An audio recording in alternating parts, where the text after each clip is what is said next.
ചരിത്രത്തെയും കലയെയും നമ്മൾ എങ്ങനെയാണ് നോക്കിക്കാണുന്നത്? നൂറ്റാണ്ടുകൾക്ക് മുൻപുള്ള ഒരു നിർമ്മിതിയെ അതേപടി ലോകത്തിന് മുന്നിൽ അവതരിപ്പിക്കുക എന്നതാണ് ചരിത്രകാരന്മാരുടെയും വിദ്യാഭ്യാസ സ്ഥാപനങ്ങളുടെയും കടമ. എന്നാൽ ചരിത്രത്തിൽ മാറ്റങ്ങൾ വരുത്തിയാലോ അത് അറിവിനെ തന്നെ തെറ്റായി അവതരിപ്പിക്കുന്നതിന് തുല്യമല്ലേ? ഇപ്പോൾ സോഷ്യൽ മീഡിയയിലും വിദ്യാഭ്യാസ മേഖലയിലും വലിയ ചർച്ചയ്ക്ക് തിരികൊളുത്തിയിരിക്കുകയാണ് NCERTയുടെ പുതിയ നീക്കം. സിന്ധു നദീതട സംസ്കാരത്തിന്റെ അടയാളമായ 4500 വർഷം പഴക്കമുള്ള മോഹൻജദാരോയിലെ പ്രശസ്തമായ ഡാൻസിംഗ് ഗേൾ ശില്പം നിങ്ങൾ കണ്ടിട്ടുണ്ടാകും. എന്നാൽ പുതിയ 9ാം ക്ലാസ് ആർട്ട് പുസ്തകത്തിൽ ഈ ശില്പത്തിന്റെ ചിത്രത്തിൽ ഒരു ചെറിയ മാറ്റം വരുത്തിയിരിക്കുന്നു. ശില്പത്തിന്റെ മുകൾ ഭാഗം മറിച്ചുകൊണ്ടാണ് ചിത്രം പ്രസിദ്ധീകരിച്ചിരിക്കുന്നത്. സംഭവത്തിന്റെ ചുരുക്കം ഇതാണ്: NCERT പുറത്തിറക്കിയ മധുരിമ എന്ന പുതിയ ആർട്ട് എഡ്യൂക്കേഷൻ പരമ്പരയിലാണ് ഈ മാറ്റം വരുത്തിയത്. 9ാം ക്ലാസ് പാഠപുസ്തകത്തിൽ ശില്പത്തിന്റെ ശരീരഭാഗം ഷെയ്ഡ് ചെയ്ത് മറഞ്ഞിരിക്കുന്നു. കഴിഞ്ഞ 25 വർഷത്തിനിടയിൽ ഇതാദ്യമാണ് ഇത്തരമൊരു മാറ്റം വരുന്നത്.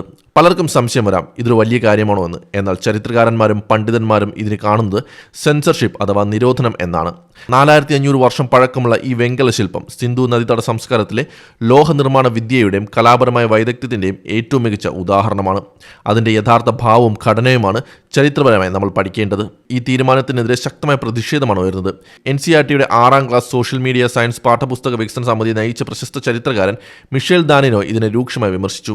അദ്ദേഹം പറയുന്നത് ഇതൊരു വ്യാജമായ ചരിത്ര നിർമ്മിതിയാണ്. ചരിത്രത്തിലെ ഒരു വസ്തുവിനെ കൃത്രിമമായി മാറ്റം വരുത്തുന്നത് ആ വസ്തുവിനെ തന്നെ ഇല്ലാതാക്കുന്നതിന് തുല്യമാണ്. വിക്ടോറിയൻ കാലഘട്ടത്തിലെ സദാചാര ബോധം കൊണ്ട് ചരിത്രത്തെ തിരുത്തുന്നത് ശരിയല്ല. ഒരു ചെറിയ ശില്പത്തിലെ നഗ്നത മറയ്ക്കാൻ ശ്രമിക്കുന്നത് അമിതമായ സദാചാര ബോധം മാത്രമാണെന്നും ഇത് വിദ്യാർത്ഥികളിൽ തെറ്റായ സന്ദേശമാണ് നൽകുന്നതെന്നും അദ്ദേഹം ചൂണ്ടിക്കാണിക്കുന്നു. NCERT ഡയറക്ടർ ദിനേശ് പ്രസാദ് പ്രതികരിച്ചത് ഇതിന് പ്രത്യേകിച്ചൊരു കാരണവുമില്ലെന്നാണ്. എന്നാൽ ഈ നടപടി അക്കാദമിക് സ്വാതന്ത്ര്യത്തിന് നേരെയുള്ള കടന്നുകയറ്റമാണെന്ന് വിമർശകർ ചൂണ്ടിക്കാട്ടുന്നു. ചരിത്രത്തെ വസ്തുതാപരമായി പഠിക്കേണ്ട ഇടങ്ങളിൽ ഇത്തരം മാറ്റങ്ങൾ വരുത്തുന്നത് ചരിത്രത്തെ വികലമാക്കാനേ ഉപകരിക്കൂ. അപ്പോൾ ചോദ്യം ഇതാണ്: കലയെയും ചരിത്രത്തെയും നമ്മൾ എങ്ങനെയാണ് സമീപിക്കേണ്ടത്? അവയുടെ യഥാർത്ഥ രൂപത്തിൽ സ്വീകരിക്കാനാണോ അതോ നമ്മുടെ ഇന്നത്തെ സദാചാര ബോധത്തിനനുസരിച്ച് തിരുത്തി എഴുതാനാണോ നമ്മൾ ശ്രമിക്കേണ്ടത്? ചരിത്രം എന്നത് വെറുമൊരു ചിത്രമല്ല, അതൊരു സംസ്കാരത്തിൻ്റെ സാക്ഷ്യപത്രമാണ്. അതിൽ വരുത്തുന്ന ഓരോ ചെറിയ മാറ്റവും ഭാവി തലമുറയുടെ അറിവിനെയാണ് ബാധിക്കുന്നത്. NCERTയുടെ ഈ നടപടി ഒരു ചെറിയ ശില്പത്തിലെ മാറ്റമല്ല, മറിച്ച് ചരിത്രബോധത്തെക്കുറിച്ചുള്ള വലിയൊരു സംവാദത്തിന് വഴിവെച്ചിരിക്കുകയാണ്.